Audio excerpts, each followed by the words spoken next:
Tunamuona bwana mmoja huyu amesimama barabarani. Anaonekana kabisa huyu anasubiria usafiri, anajaribu kusimamisha hilo gari lakini linakataa kusimama. Anaendelea kusubiri hapo. Ghafla inaingia hiyo taksi hapo na wanamwagia pombe hao. Inaonekana hao ni walevi hao. Basi wanamwacha na kwenda mbele. Basi anajifutafuta huyo bwana akiendelea kusubiri usafiri. Lakini gari linasimama. Ghafla inarudi nyuma hiyo kama mnavyotazama. Huyu bwana anapatwa na wasiwasi hapo. Anashuka bwana huyo kama unavyomuona. Anatembea huyo. Anataka kumnyang'anya, anataka kumpiga, anataka kumnyang'anya. Anaonekana hawa kabisa ni wahalifu. Wanataka kumuibia huyu bwana. Unaona?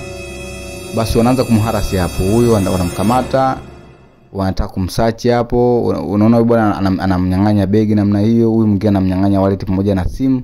Huyu bwana anajaribu kujitetea kwamba bwana mniache naondoka na safari yangu, lakini inaonekana kabisa bwana hawataki kumuelewa, wanataka kumpiga. Huyu bwana ameingia kwa 18 za wahalifu. Wanamwambia apige magoti chini. Unaona? Wanamlazimisha apige magoti chini kama unavyomuona hapa anapiga magoti. Wanampiga bwana. Unaona wanamnyang'anya simu. Inaonekana kabisa vijana ni wahalifu hawa panyalodi hawa.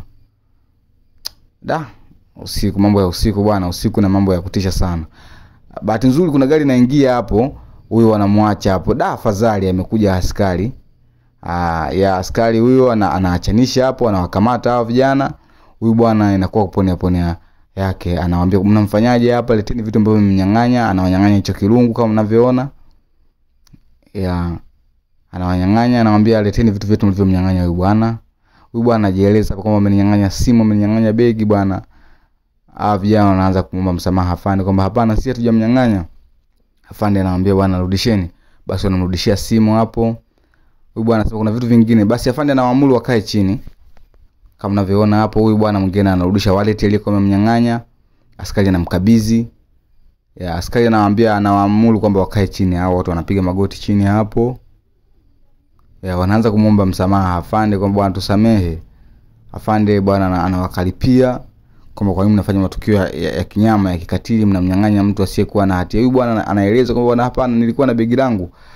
Anachukua ndani ya gari hapo kama mnavyoona. Afande anakuwa mkali, anawakalipia kwamba sasa nyinyi leo mtakuwa mfano, leo mtakwenda kulala jela.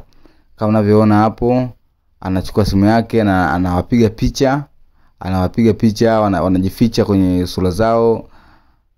Baada ya kupiga picha hapo, anawaonya kwamba ondokeni sana. Basi hao vijana wahalifu wanaondoka na kuingia kwenye gari yao. Huyu bwana anamshukuru sana huyu askari, anamuonyesha kitambulisho chake. Anakitoa kitambulisho na kumuonyesha kama mimi nimetokea sehemu gani. Huyu afanye anakiangalia. Anamwambia kuwa makini bwana, usiku huu mji una wahalifu. Inaonekana kabisa huyu bwana ni mtu wa kuja. Basi afande huyu bwana anashukuru sana, haamini Mungu ambacho amemtendea usiku huu. Basi anataka kumshukuru afande, lakini afande anamwambia hapana, inatosha. Afande anamkabidhi kirungu na kumwambia ingia ndani ya gari. Wanaingia ndani ya gari kama unavyotazama. Basi afande anakuwa ameokoa maisha ya huyu bwana na wanaondoka bwana. Asante kwa kuangalia video hii, pia tumshukuru huyu afande kwa kuokoa maisha ya huyu bwana. Endelea kusubscribe na kufuatilia video zetu. Asante sana. Karibu sana.